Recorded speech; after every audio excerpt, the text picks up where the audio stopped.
Welcome to the wonderful world of Waikato Sheds. We have a sweet episode for you today. An amazing shed and a great guy, great operation. Shane, our ops manager, what have we got behind us? We've got a nice one here. Got a 12 by 20 by 4.2 to the gutter. Obviously fairly simple, but the classic Kiwi shed.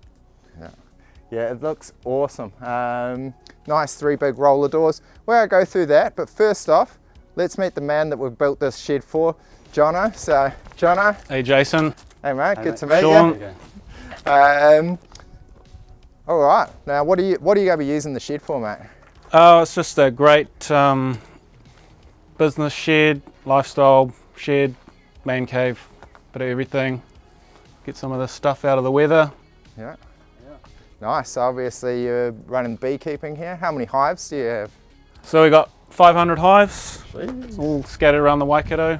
Do a bit of clover honey, Nice. manuka honey. Awesome. So you just borrow people's farmland, do you? Yep, Sort of, yep. Most farms pretty happy to have the bees on and yeah, get some pollination done. Nice. Before we check out this awesome shed, should we just check out a hive and see how that operates? You know, I know how a shed's built, but let's see how a hive's built, eh? All right, should we make it happen? Awesome, we're here. What are we doing, Jono?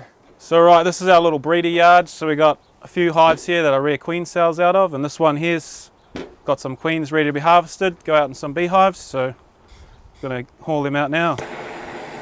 Nice. Get the smoker going. Yeah. So what does the smoke do? Smoke is just calms them down a little bit, makes them easier to work, maybe a few less stings, but we'll see how we go with that. Yeah. Sounds good to me. That's it. I'm keen to keep my youthful appearance, so I thought, why bother with a suit, you know, if I can get a little bit of bee venom in there, keep me looking young, keep me handsome, you know.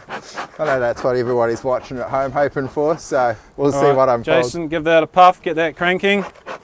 So just give a little smoke at the front, calm them down. Yeah. Classic Kiwis, eh? Bit of a smoke, keep them calm, keep them happy. Flip this lid off. Another little bit of smoke. Awesome. The old hive tool. So how many bees would be in a hive approximately? So this one's probably got 30,000. Wow. And but a big strong honey hive can have up to 100,000 bees Wow.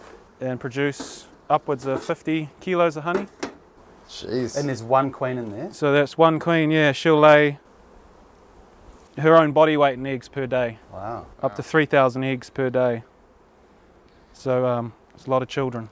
Yeah, So we got the old brush now and we just brush these bees off. cool. Oh yeah. Yep. And we've got these queen cells underneath. Wicked. Jeez. And so you're hoping all of those will hatch or just one of So those? all of these will hatch, but I'll just pop them in my incubator. Yep. So we're tricking the hive into making these for us. Just the way we keep this has actually got no queen in it. So they latch onto these, they've got a little larvae in there. And they say, well, we don't have a queen, so they make all these into queens. Awesome. Yeah. Oh, that's crazy. And So why aren't we getting stung right now? Well, if you don't have any fear, you won't get stung. Yeah. It's all in the mind, eh? Yeah. No. We try and breed the calm bees. I mean, of course they're going to get stung sometime. Yeah. So we'll just head over and I'll pop this in my incubator. Okay, cool. Let's just follow them over. I might walk this way. So what are we doing here, Jono? So just unclipping these little queen cells. They've got little lugs on them, so you can just undo them. Oh, yeah. And each Take one them of off. these has got a queen in there. Yep, each one will have a queen in there, all capped, ready to hatch probably today or tomorrow.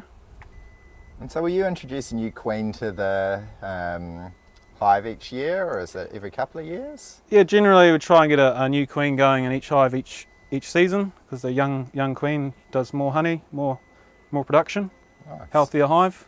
So this incubator's blood temperature, about 36, 37 degrees, and a hive can maintain that temperature even on the coldest day. Oh yeah. So on a frosty morning you can flip the lid and you can feel the warmth coming out of it. Yeah, they're awesome little I want to say creatures. They are, it's amazing. So 500 hives, 100,000. I don't have young Sean here to do the maths for me. That sounds like what? It sounds like a lot, yeah. Sounds like a lot of bees. That's awesome. Going out working hard, eh?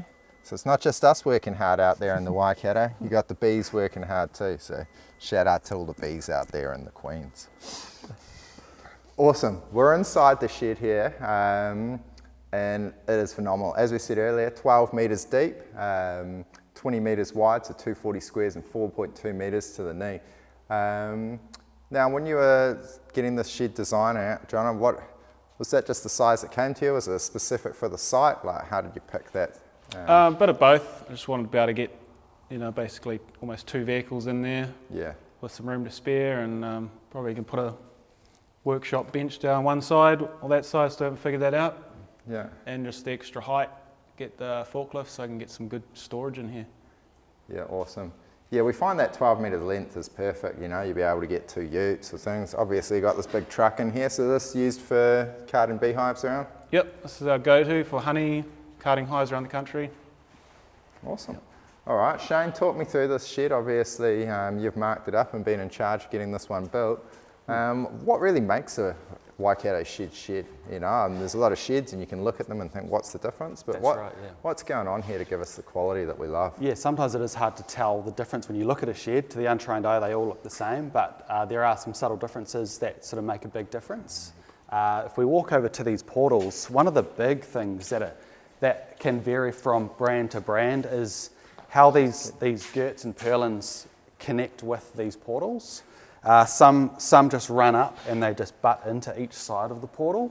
Our ones actually run past on the outside and they overlap. You can see them overlapping like that across the portal and then screw together at the ends.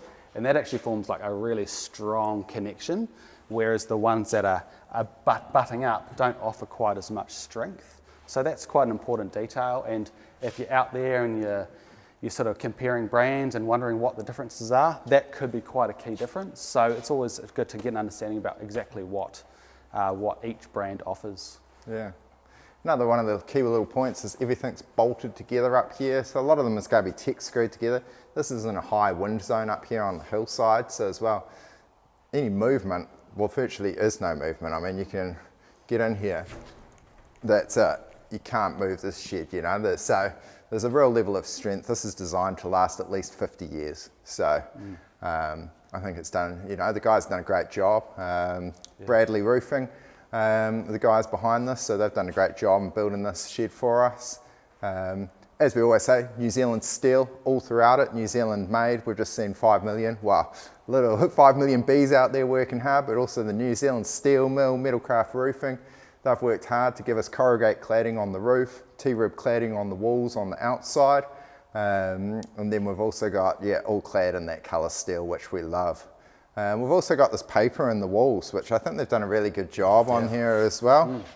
Yeah, it can be really tricky when you're dealing with the elements, trying to get this paper on nice and tight when it's sort of blowing in the breeze. So yeah, Bradley Roofing done an awesome job making this look really tidy, because you can imagine that if it was a bit loose, it wouldn't look too flash. So good work, boys. It looks really nice.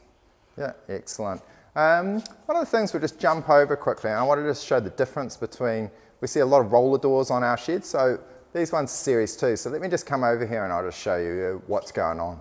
So we've got these awesome 3.6 metre by 3.6 metre garage doors installed by our mates at Waikato Doors. Now a lot of the doors will be 3.2 and they're manually opening, so you'll see them going up. These ones have got a chain driven, so just super easy, anybody can open it, and it just definitely makes for a better shed. So you can see how easily it is. We can install motors on these, but these are great. And they also come with this cool little clip here as well that you can put the chain into. So just a great little feature here as well. So these are awesome. We've also got our Metalcraft insulated panel door at the back there. We love these. We've got one on either end, so these are great access for it as well. Outside of that, inside of this shed, I think it's just been done a phenomenal job. Anything else you want to add to it, Shane? I think another thing to think about when you're comparing different systems is the gauge of steel. Everything has a thickness, we call that the gauge. These ones are 224, so they're nice and thick. There's some various different gauges around the building, so that's another really handy tip is when you're comparing what thickness of steel are people using. Some of them are lighter, not quite going to be as strong. This one's definitely, as Jason demonstrated, it's solid as, so another little detail to note. Yeah, if you want to ask us and if you are in the market for a shed, we'll often tell you the weight of the steel that's actually gone into the shed, and we've found that we can easily be 30, sometimes 50% more steel is going into one of our sheds than the competitors' sheds. So we certainly don't cost double the price, but we definitely put as much steel as we can, and we always err on the side of over-engineering it, putting heaps of strength into it, shorten up, have these great knee braces everywhere, apex braces, because man, we've never had a shed blown down and we don't intend to ever have a shed blown down, so that's just part of the Waikato Sheds way. Outside of that, I'm super impressed with the shed. It's been awesome to meet Jono. So, hey man, thanks for showing us around the shed. It was a pleasure. Cheers, Jono. Cheers for the bee demonstration. Yeah, cheers to the bees. They didn't even sting us, which is, you know. I normally tell the kids if they get a sting, they get an ice cream, so you're out of luck. Yeah, no ice creams. But awesome. All right, cheers to that, man. Cheers for watching. Anything, just give us a like, but if you want to comment or ask any questions, we'll definitely get back to you. Other than that, catch us next week with another video. Cheers, guys.